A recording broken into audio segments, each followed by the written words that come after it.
李元传承了一本逃荒种田文中的小炮灰，原主被害小产，恶毒婆婆还扬言，要么被休，要么留下当下人。大妞婶，求求你救救我娘吧，我求你了。大丫，你有话起来说，用不着这样。对啊，大丫，你刚才说的救救你娘是什么意思？你奶不是说她已经死了吗？前2天就说大丫娘剩下一口气，她还说东升还年轻，现在又没儿子，想趁李氏死的100日内娶心腹来着。众人七嘴八舌的开口问，到最后直接说起八卦来。里长媳妇黄氏快速梳理了下自己的思绪，紧接着拉着大丫的手问道：大丫，你告诉伯娘，你娘是不是还活着？你奶昨天赶着2头猪进县城，到底做什么去了？伯娘，求你救救我娘，我娘没死，已经3天没吃东西了，还被奶锁在家里，肯定连房门都被锁了。他说着还不顾疼痛，头直接在地上磕得砰砰作响。大丫，你说什么？你娘3天没吃东西了，走，伯娘去你家看看。人群中的李大妞看了一眼正准备砸门的众人，并没有留下来，而是急匆匆往娘家跑去。刘氏那个毒妇都准备杀月娘了，我得找人过来给元娘做主。要是李军不在，就喊几个他们李氏的年轻一辈过来。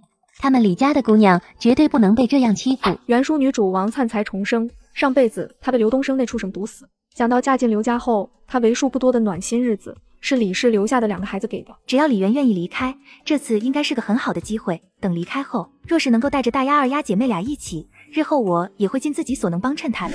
姐姐，二丫的声音细细小小的，这听在跟进来的众人耳中，就变成了这孩子被饿得连说话的力气都没了。大丫飞快跑上前，紧紧地抱着二丫，眼睛却看向床上怎么都没睁开眼的人。旁边的黄氏看这情况，就挤到床边之后，小心翼翼地伸手探了下他的鼻翼，还吊着一口气，快找人请大夫，幸好还没出人命。刘氏那个挨雷劈的，简直丧尽天良。当大家媳妇是上辈子倒了8辈子血才会如此。李媛人是没软弱没主意了点，但当人媳妇的话，真的是家里家外一把抓。可就这样的人，他还不满足。娘，我不要你死，你睁开眼睛看看我呀，娘。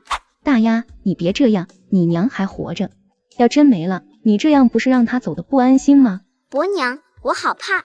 昨天晚上有好多人和爹说要把我卖到那个什么红楼，说什么等我长大比那个叫灵儿的花魁还漂亮，日后叫我每个月拿钱回家，这样爹就不用做事，也能吃香喝辣。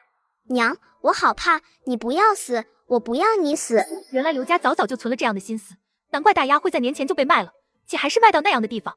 畜生，虎毒尚且不食子，刘东升他连畜生都不如。里长过来的时候，刚好听到大丫的话，顿时气得本就黝黑的脸变得更黑了。他管之下的村落出现卖儿卖女，就是他的失职。他这把岁数了，这个时候出现这种情况，那明显是在打他的脸。大丫别怕，这是我给你做主，不管是你爹也好，你奶也罢，没有人敢卖掉你。大丫听到声音，转头看向刘东林，抽抽说不出一句话。大丫，快谢谢伯伯。娘，你可算醒了。娘，我好怕，爹要卖了我。怎么会？大丫，你仔细说说，到底是咋回事？昨天我被爷奶带到县城后，爷奶自己住客栈，让我跟我爹住。胡闹！你一个女娃子都6岁了，怎能让你跟一群男人住一块？夜里我屈腿缩在墙角，就听有好几个人和我爹说，我长得漂亮，可以卖掉那个楼去，这样家里不用供我吃喝，等长大了还能往家里拿钱。我好怕，一整夜都不敢睡觉，天刚亮就跑回来了。族长，今儿我想请你做主，替我和刘东升和离，这个家我是再也不敢待下去了。李元早在开口的时候就已经做好了里长不会轻易答应的心理准备。让里长你为难，实在不好意思，多谢今天大家来救我，等我兄弟过来，这是让他和刘东升谈，我身子不好，就不招待各位了。元娘，你这话的意思，你娘家兄弟要过来，他什么时候来？你什么时候让人去喊的？他不是和娘家那边断了联系，如果他兄弟真的要来的话，那这事到时候肯定不会像现在这样好说话。王灿看李元说话困难，一个个不帮忙不说，还围着人问些有的没的，心里恨刘家人的他直接开口帮忙。如果我没记错的话，元娘嫂子和大妞嫂子娘家是一个村的，也是李氏族人，更有血亲关系。现在元娘嫂子都要被人害死了，大妞嫂子怎么坐得住？我没猜错的话，最迟下午李氏族人就会过来找咱刘氏一族的人算账。根据原主的记忆，知道这是这本书的女主后，瞬间就接受了他传递的善意。刘东升他娘非得说我肚子里的是女娃，就要我留了，我不愿意，他就打我骂我，还把我往墙上推。如今孩子没了，大夫说我伤了身子，往后再也不能生。他说为了刘家子嗣，要尽快给刘东升娶媳妇。至于我，自请下堂后留在这个里当下人，往后继续和以前一样做牛做马伺候他们。我堂堂一个秀才之女，这些年自认没有做对不起他们刘家任何事，便是连我娘当年没了，他把我锁在屋子里不让我回去，我都认了。如今他害我至此，还想让我当下人，简直痴人说梦。他见我不愿意，又不想刘东升担一个不好的名声，就想活生生饿死我。既然他不仁，那就别怪我不义。哼，我要和离，不仅要和离，还得带走2个孩子。我绝对不会将孩子留给那种连畜生都不如的人。他们一家害我这样，至少得赔我20两医药钱，否则就算搭上这条命，我也得将他们告上公堂。这个女人突然觉醒了空间系统，趁着恶毒婆婆不在家，她把家里能搬动的全都收进了空间。李渊醒来就看到一个老太，半天才想起来，眼前这人是原主的奶奶王老太。奶奶，真是没用，和你娘一个模样。你爷和叔伯还有君子他们都来了，现在族长正和刘氏的族长在一块谈你的事，你什么都不要想，等他们谈好，奶带你回去。王老太虽然生气李渊和他娘一样绵软立不起来的性子，现下见他吊着一口气，作为亲奶，心里极为不得劲。李渊根据原主的记忆，知道老太太是为了他好。奶，谢谢你们。你要是能懂事一些，早些年听我的话，我们也能少操点心，君子也不会把日子过成现在这样。过去的就算过去了，往后我会带着孩子把日子过起来，不让你们操心的。至于君子，我也会好好给他相看的好姑娘的。你还是多想想你自己，要我看2个丫头就不要了，这样你也好再改嫁。哼，不行。不行什么不行？你才24，往后的日子还长，带2个丫头要怎么嫁人？这刘家一家子都是糟心玩意儿，把大丫二丫留在这等着被虐待被卖吗？奶，不管怎么说，他们都是我身上掉下来的肉，谁都可以不要他们，但我这个做娘的不能不要。就你现在这身子骨，什么都做不了。大夫说怎么都得养上2、3个月，就这样，你还要带2个丫头？所以麻烦奶帮我和君子说一声，让刘家赔我20两在河里。有了这银子，我可以养养身子骨，也能养活大丫姐妹俩。李渊怕他不知道自己之前被关在家里的事，将刘氏的所作所为说了一遍。行，奶知道了，你放宽心，奶会让你如愿的，你歇着吧。刘东升就在县城里做活，你们水云村进城也快。今天这样的事，为什么不喊他回来？你们要是不方便，那我就让我兄弟去喊。杨高武虽然不是李氏家族的人，但作为李军的拜把子兄弟，始终是站在他身边的。行，反正人我认识，那我就进城一趟。李元大伯家的2堂兄李瑞这时也站出来了，我跟你一起去。刘氏族人看他们2人急匆匆走了，心里忍不住苦笑。是我们不喊回来的吗？是人家刘东升自己不愿回来，我们有什么办法？老姐姐，我们今天要带走月娘和2个小娃娃，打算现在过去帮忙收拾一下，你一起做个证人，随我走一趟。月娘，你和孩子有哪些要带走的东西？伯娘和你3婶帮你收拾一下，往后这里和咱再也没有关系。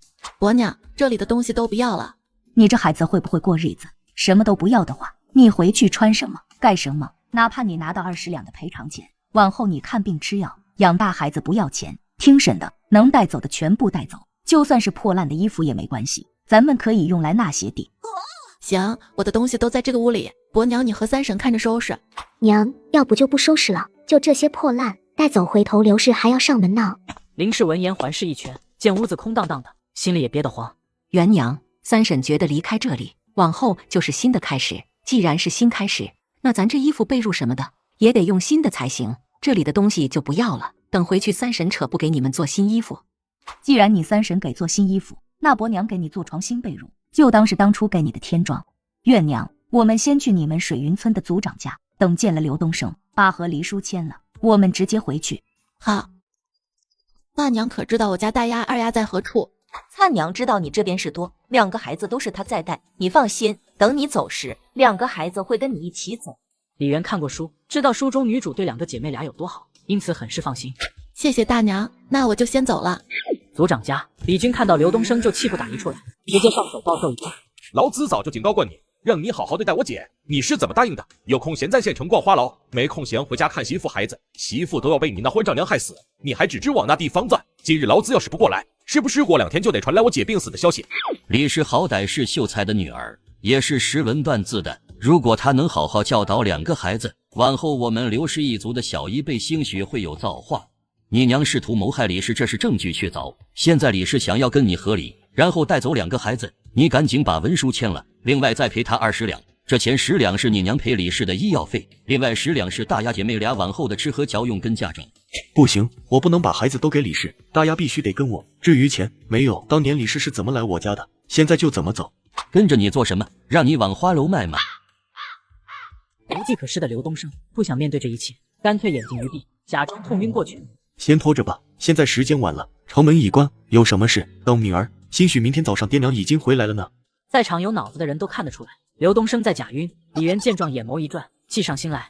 既然是一质子，刘东升行不行都是一样的结果，让刘氏族长捏着刘东升按手印就行。至于钱，就让刘氏族人凑给咱，回头他们自己和刘家算。刘东升做梦都没想到，自己晕过去事还没完，这2个家族的人根本不顾他的意愿，直接给替他做主，穿越成为逃荒种田文中的小炮灰，一脚踹开渣男。本以为要从此走向成功路，没想到袁叔女主重生归来，竟要跟我一起跑。娘，我们能带蔡姨一起吗？你这是……杨大花不肯把刘家的聘礼还回去，就坚持要我过几天就嫁过去，我还想活命，自然不肯，然后就闹掰了。你的户籍不是在他那，这样一走了之能行？没有，我的户籍一直在老家新安村。当年我家境也还行，我娘临走之前将我托付给杨大花的时候，给了10多两银子。我被带到这边前，我爹娘给我留下的田地和房子都被他卖了。上辈子我不知道这事，觉得自己有个好姨，等到出嫁才发现说帮自己保管的钱没了，后来灾荒来了。杨大花哭着说，早知道会这样，当年就不该买那么多水田，才知道这一切。我觉得自己没欠他们什么，那些银子现在已经没有证据了，和他们扯皮也没用，就当是我感谢他们这些年的养恩，但愿从此以后再无关系。袁叔这个时候，王灿应该在琢磨怎么弄回属于他的一切才是。然而看他这架势，不想和杨大花计较了，还要跟自己走，那他和男主还能碰上吗？他的官配会不会跟着改变？王灿看自己说完这些，李元没回答，也知道他和离回娘家做不了这个主，当即不好意思道：月娘姐，你别听大丫瞎说，我离开这里挺好的，自己有手有脚，赚一口饭吃没什么问题。不过这个时间点有些晚，我一个人也不大安全，能跟你们一起回去让我借宿一晚吗？等天亮后，我就找地方就搬走。李军不认识王灿，他家面积还行，但屋子只有2间，要带王灿的话就不合适了。何况说他还没成亲，那王灿也梳着姑娘的发髻，2人同住一个屋檐下，着实不大好，于人家姑娘的名声有碍。我姐身子不好，要人照顾。你要是愿意的话，我往房里搁几块木板，你们就先挤一个房间，顺便帮我照顾下我姐。你放心，我也就在家里住2天，之后得出门走镖，等回来看你要住哪，到时候我帮你找。愿意，我愿意。爷，今日我姐的事多谢各位族兄弟帮衬，你帮我和华叔说一声，后天我家请大伙儿吃饭。感谢是应该的，请客的事你不用管，到时候家里来弄。你要是有钱，把外头的债都先还了，往后你可不是只有一个人，你姐和2个外甥女还要靠你。爷，我最近在提镖局做事，能赚钱，还债的事你不用担心，我会照顾好姐和大丫二丫的。你心里有数就行。对了，你姐的钱你不能动，也不要去想，那是给她养身子和养娃娃的。我知道，那爷，我先回去了。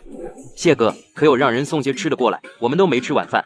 这是李元第一次看到谢燕之，眼前这个人长得瘦弱单薄，好像风一吹就会跑。说他因为贫穷这么瘦吧，也不太像，毕竟他身上的衣服料子不错。可要说他有钱，看起来也不像，谁有钱会把自己整得和非洲难民似的？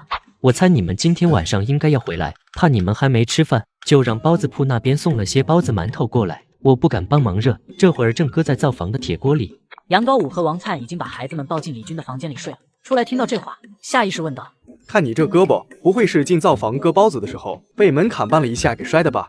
这回还真不是。那你这是咋弄的？我下午那集想去解手，结果快到茅房的时候，突然左脚绊右脚给摔了。幸好君子不放心，走的时候让老宅那边的孩子过来看看，不然我肯定得滚到茅坑里去。那你们现在就看不到我了。李元和王灿听到他用极其平淡的语气诉说这事时，纷纷傻眼。这人走的什么衰运？为何他看起来这么淡定？莫不是经历多了？王灿觉得这里3个男子，他过来也算是帮李军照顾李元的。见状就起身说道：我去灶房热包子。对了，君子哥，家里有米面吗？面没有，米有一些，不过是碎米。有就行，我给月娘姐熬点碎米粥。对了，我接下来要住这，那我喊你君子哥，你和爱娘姐一样，喊我灿娘就好。王灿说完这话就往厨房走。姐，你先搁这靠会儿，我去收拾下你的房间，那里好久没人住了，尘土的。说着，他不敢让霉运缠身的谢燕之帮忙，就对杨高武道：杨哥，你来帮我。好，等两人一走，只剩下谢燕之和李媛。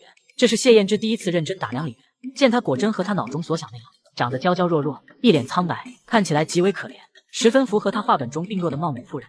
大妹子，我叫谢燕之，和你兄弟李军是好友，头一回见面，没来得及准备礼物，等回头一定给补上。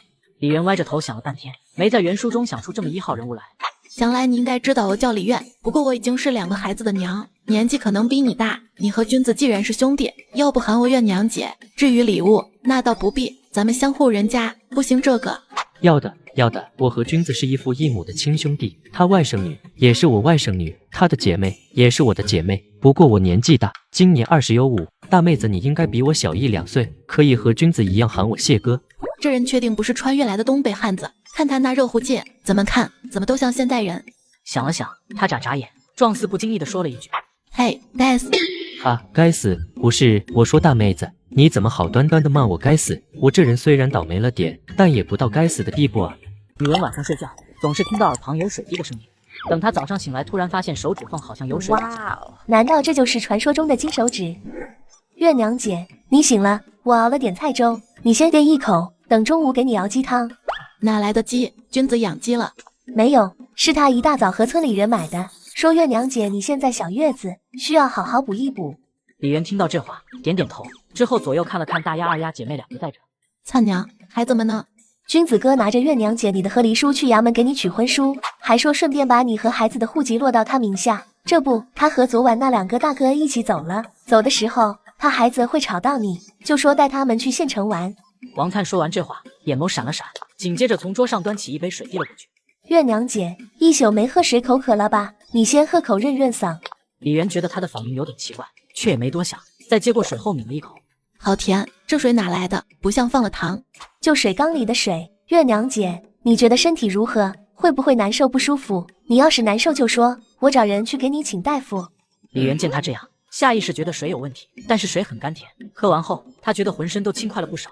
莫不是前世看的小说中所谓的灵泉水？我记得书中王灿是没有金手指，不过现在我已经穿书了，还自带空间，然后剧情又已经改变，那王灿若是有个什么灵泉，似乎也说得过去。没事，灿娘你别担心，我身子也还好，不过这会儿有点饿了。王灿见他真的没有不舒服，这才悄悄松口气。他想陪在2个孩子的身边，但他清楚孩子待在母亲的身边更好，因此他希望李媛能好起来，不然就现在这个家，等冬月雪灾来后，怕要扛不过去。哪怕熬得过雪灾，那来年的旱灾和水灾还有瘟疫呢。灿娘，先别忙活了，过来喝口水。月娘姐，这几天的天气还没彻底冷下来，我想把地开出来种点萝卜白菜。李媛这会儿身子越发轻快，已经认定了王灿早上给他的水是灵泉水。参考他以往看的小说，灵泉水应该能促进蔬菜水果的生长。我跟你一起干，我也不知道是不是回来后整个人都放松的缘故，不过才1个晚上的功夫，就觉得自己好了很多，好像有使不完的力气。手指缝里冒出来的水滴，应该就是起到强身健体之类的功效。像这种玄而又玄的事，还是少个人知道为妙。以前月娘姐你在刘家做的最多，吃的最少，肯定和现在不一样。不过你还在小月子中，哪怕身子好很多，也得多歇歇，不然昨天从水云村回来还特别的虚弱，今天就能拿着锄头下地干活，让那边的人怎么想？李媛知道他说这番话的用意就是什么，就面带笑容，一脸听进去的模样。那我听你的。这就对了，你现在多休息几天，等我把地开好，种上萝卜白菜，咱再来考虑其他的。月娘姐，我打算自己做点吃的到县城卖，只是我现在身无分文，想先上山弄点东西卖，等有了本钱，再买点米面油盐。我想做点烙饼，到时能赚1文是1文。接下来天越来越冷，咱得多砍点柴在家里备用。这房子的屋顶可能还要找人重新弄一下，万一下大雪，屋顶承受不住，可能会塌。尽管王灿说的委婉，知道剧情的李媛还是很清楚，他这都是为这个家，也是为了他跟孩子好。书中那个冬天，饿死了很多人，也冻死了很多人，更多的是屋顶倒塌，压死了很多人，所以巩固屋顶，多囤柴火、木炭和粮食都是首要任务。灿娘，我弟他还没成亲，你也是知道的。你要是不介意外人可能会说些风言风语，那这个冬天就先跟我们一起住。眼下天越来越冷，你一个姑娘住外头不合适。听到李媛说这个冬天都能住在一块，他心里很是欢喜。只是李媛到底是出嫁女，他和离回来也不好做弟弟家的主，便有些迟疑。月娘姐，我倒是没什么，就怕君子哥会介意。我很喜欢大丫二丫，要是能跟你们一起住，那是最好不过了。不过月娘姐，我刚才说的那些也是真的有可能，你得往心里去。君子那边我会和他商量，你说的我也清楚，凡事有个万一，咱们做好充足的准备，总该不会错。李媛看过书，知道种田文必备的女主，做饭手艺都挺好的。听她方才说要做饼去卖，就假意什么都不知道。至于你说赚钱的事，我也在想，眼下我手头有点钱，琢磨去县城另一处位置摆摊。月娘姐，我做饭还凑合，擀面也劲道。中午你喝鸡汤，晚上我再给你露一手咋样？你要是觉得合适，那咱一起做。在王灿看来，人家愿意收留自己，哪怕一天给他几文钱都行。果然啊，女主基本上都很善良的，不愧是我当初看时就很欣赏的妹子。这样不管出不出摊，只要你还住这个家，你的吃喝我都包了，你不用出钱出去摆摊，我一天给你10文钱。要是生意好，等到年底我再给你扯不做身新衣，另外再包一个厚实的压岁钱。王灿听了心下很是感动，他觉得李媛不容易，身上就那点钱，要养孩子不说，还看他可怜，将他留在身边，又允诺这么多。月娘姐，我都听你的，你放心，我不会让你亏本的。别人重生归来都是越大而她不仅跟河里的小炮灰一起带娃跑，竟然还要嫁给炮灰欠了一屁股外债的爹。娘，舅舅说以后我们又是一家人了，还给我和妹妹改了名字，我叫刘采薇，妹妹叫刘青纱。李媛蹲下身看着姐妹俩，你们喜欢舅舅取的这个名字吗？好听，喜欢。娘，水云村叫大丫二丫的人有好几个，我和妹妹都喜欢现在的名字，和大家的都不一样。好，你们喜欢就行，那以后你们就不叫大丫二丫，而是采薇和青纱。君子，我观灿娘人不错，她一个无父无母的孤女在外住也不安全，眼下天又越来越冷，我想让她住完这个冬日，等翻过年再说，你看如何？姐，不是我不愿意，而是不合适。李军有些为难，他未婚，王灿也未嫁，同住一个屋檐下，难免对人家姑娘的声誉有损。我也知道这样不大妥当，但我问过灿娘，她表示不介意，她都不怕了，你怕什么？君子，我想赚钱养家，我还想如果可以的话，帮家里的债务给清了，这样你就不用愁钱的事，能把书捡起来。姐，家里的债务不用你担心，我会还，你的银子自己留着，不要乱花。左儿爷还特意叮嘱我，千万不能用你的。原主记忆中，李军是有读书天赋的，倘若李军能够考上功名，那他就是我和孩子们最大的靠山。君子，你读书有天赋，爹临走之前，希望你能继续读下去。你若是能考上功名，我和你2个外甥女往后也有个依仗。姐，我觉得还是不用了，读书花销不少，我都已这个年纪，不能靠你供着。再则说，笔墨纸砚最是费钱，爹当年也是乃他们举全家之力供出来的。李媛听他这么说，认真的盯着他看了好一会儿才问：君子，你不要管钱之类的外在因素，你只要告诉我，如果还有机会读书，你愿意吗？不想，姐，就算我没有功名，也能给你和2个孩子依仗，你什么都不用想，也不用管，安心过好日子就行。我还有事要去老宅一趟。说完这话，李军转身就走，他不能因为自己想读书就成为姐姐的负担。次日是家里要请族人吃饭的日子，王灿在屋里陪李媛母女。娘。刘青纱朝李媛喊了一声，谁知他这一声娘，让原本在说话的2人都下意识哎了一声。王灿整个人尴尬的恨不得原地消失。前世二丫在喊他一声娘后就没了，后来他还活着的10日里，无数次梦见他喊自己娘。倒是李媛知道他的经历，对他这下意识的反应也理解。于他来说，能多个疼他孩子的人，尤其还是女主，他自然是乐意见成。想了想，他便给出台阶。灿娘，青纱每天早上醒来都要上茅房，但是这会儿外头的风还很凉，要不你帮我带她去？王灿不知道李媛为什么没追问，不过这话倒是替他缓解了尴尬，就立即顺着台阶下。好，月娘姐，那我先带青纱去解手，免得一会儿来不及。等吃过饭，王灿才想好怎么跟李媛解释。月娘姐，之前青纱喊娘，我之所以会答应，是因为我听成了舅娘。李媛听他那话，又见他那模样，整个人都有些懵。这女主是看上我弟了？不是，她的官配眼下还没出现呢，她这就喜欢上别的男人了。这万一让弟弟知道，也起了心思，然后他转头又跟官配好了怎么办？要知道，他的官配可是有权有势，父亲是京官，自己往后也有大出息。王灿看李媛没反应，心里有点着急。月娘姐，你别看我是个孤女，没有娘家的帮衬，就感觉不大好。孤女有孤女的好处，起码不会总想贴补娘家。我虽然现在没什么钱，但我可以去找杨大花，把他吞下的钱给吐出来。等有了钱，我可以帮忙一起还债，还可以让君子哥读书。灿娘，按你话，我可以理解为你想嫁给君子，是这个意思吧？你为什么想嫁给他？要说你对他一见钟情，我觉得不可能。月娘姐，如果我说我喜欢采薇和青纱姐妹俩，想陪着她们长大，你信吗？我本来想这辈子不嫁人，可是不嫁人的话，我又能以什么身份陪着她们呢？若是嫁人，我一个孤女能嫁到什么好人家？尤其是像月娘姐你这种，万一嫁得像刘氏一家那种咋整？我思来想去，觉得还是无父无母的好。女主对青纱和采薇有执念，书中王粲刚重生时，有想过把姐妹俩带到身边，奈何因为各种原因，最终都没能如愿。月娘姐，我觉得君子哥挺好的，他长得好，人也有担当。虽说眼下家里还欠着钱，但总有还完的那一日。他很聪明，人也细心，这种男人特别适合过日子。如果我能嫁给他，往后应该会过得很幸福。我明白你的意思，你看上了君子，不是因为喜欢他，而是觉得他适合你，对吧？粲娘，你虽然及笄了，但过了年才17，这往后的路也长得很。万之后你又遇见了喜欢的人，到时你让君子怎么办？毕竟女主是有官配的，李军现在是我的弟弟，我有责任保护对方不受莫须有的情伤。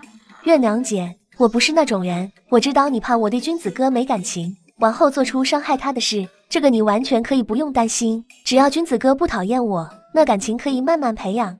此时李媛和王粲都不知道，两人这番对话居然被他们讨论的主人公听了个正着。王粲那小姑娘想嫁给我，不是因为喜欢我，而是想陪着我那2个外甥女长大，我又刚好符合择偶标准。君子，这银子你拿着。姐，我身上还有钱，你不用担心。你身上就算有，想来也不多，这银子不是给你日常花销的，而是万一有事拿来应急用的，你先拿着，若是用不着，再带回来给我就成。姐，真不用，你要摆摊卖面的事，我和谢哥说了，他说城东靠近城门那位置好，让人给你留了位置，那里离他家近，你有什么事，他也能照顾1、2。好，对了，君子，我从刘家离开的时候，还带走了他们的地契，现在想脱手，你有没有信得过的人？这2天刘氏还没找上门，估计是还没回来，我想赶紧换钱。万万想不到，姐姐居然干了一票大的，直接将刘家的老底都给掀了，真是干得漂亮。这个交给我处理，不过姐，我明天一早就要走，你得现在就把东西给我，我明天处理好了，让人和谢哥对接，到时候谢哥会把银子给你。行，只要在刘氏回来之前把这些东西卖掉就行。对了，君子，你明早走之前记得去老宅说一声，如今恢复往来，你要出门怎么都得和长辈再说一声。好，到时候我顺便让奶和大伯娘帮我盯着点你这边，那刘氏回家一旦发现地契没了，肯定要上这边来闹。姐，你回头什么都不用做，只要他一上门，你就抱着2个孩子哭，其余的自然会有人帮你。看来我这个弟弟也是个黑芝麻馅儿的。好，我回房去给你拿地契。李媛出门从空间拿出地契，这才又回到李军的房间。娟子，地契都在这，你看看。李军伸手接过，一一看了，见其中只有2张红契，当即将这些折叠收起来。眼下年景好，寻常的地1亩便宜100文都撑破天了。不过姐你这些不一样，虽然大部分都是白契，但到底不是正常的买卖变更，我琢磨1亩可能要便宜800文到1两。那就1亩便宜1两，我们只要钱，之后的事和咱们无关。另外我想最好他们多赚几手，找个与刘东升相熟的人，以意外看到买回为由，再以每亩低于市面100文的价格卖回给他们。行，只是姐，你为何要让他们买回去？难道就为了省去衙门变更的麻烦？算了，你做事应该有自己的章法。姐，你先回去休息，回头我让谢哥把银子给你送过来。你别让他过来，过几天我身子好点后自己去县城，我怕他带着钱过来，弹道就丢了。不是李媛敏感，而是谢燕之这人也太倒霉了点。今天不过是来他们家吃饭，光是好端端的走路，他都给绊了2次，要不是被人及时给拉住，他现在指不定还怎么样。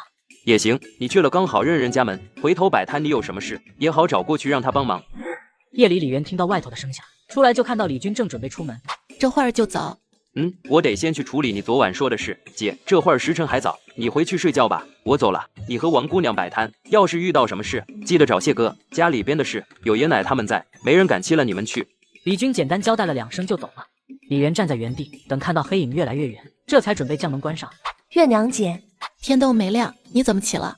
月娘姐，厨房还没开火，君子哥估计还没吃饭，也没带水，要不咱把水给他送过去吧？这会儿他应该还没走远，咱快点，应该能赶得上。粲娘应该是添了灵泉水，这可是好东西，喝了不说是起死回生，至少强身健体是没问题的。行，那咱走吧。等2人到李家老宅的时候，李军和李大海刚好从里头出来。姐，你怎么来了？还有王姑娘，你怎么也来了？王粲之前一时心急，没想过自己这一早出来送水什么的有多不合理，被李军一说，他面上一热，根本不知道该怎么回答。倒是李媛从王粲手中接过竹筒，是我想起你好像没带水，就让粲娘装了些。这不，我身子弱，她怕我赶路急累坏身子，就陪我过来。君子，这里头的水你留着自己路上喝。他说完这话，看向李大海，大伯，你这是送君子去村口？对你奶和伯娘都不放心，这几天好像冷得有些快啊。王灿见缝插针，很隐晦的暗示。是啊，也不知道为什么，我总觉得好像天气有些异常。李大海和李君博指俩都没往深了想，只当他是在感慨。君子，我也觉得天气好像有些异常。往年这个时候就算再冷，也不会像现在这样。我估计今儿有霜，且还不小，你在外一定要顾着自己。行，我知道。姐，你赶紧和王姑娘回去，别给冻着了。他说完这话，伯侄两人直接往村口走。李大海终究记住了李元的话，看见草丛上的白霜，就道：还真打霜了，奇怪，这降霜不是还有2天，怎么就提早了？你爷爷一到变天，腿就疼得厉害，怎么今天没反应？只是天气冷降霜罢了，又不是什么大雨大雪天，爷爷肯定没反应。也是，不过也不知道为什么，我这心里隐隐觉得有些不妥。大伯，你要是觉得不妥，那家里就多准备点米面，然后柴火和炭多囤一点。另外，房子该加固就加固，这样就算真的哪天下大雨大雪的，家里这些准备充足，也不用慌。也是，君子你说的有理，回头我和你三叔商量一下，看怎么安排。大伯，你再观察几天，要还这样冷的异常，回头和华叔说一声，让他尽早通知村民们做好防寒准备。成。随着伯侄俩的对话声越来越远，王灿终于呼出一口浊气。现在已经引起李家大伯的重视了，想必今年李家傲这边应该不会出大问题。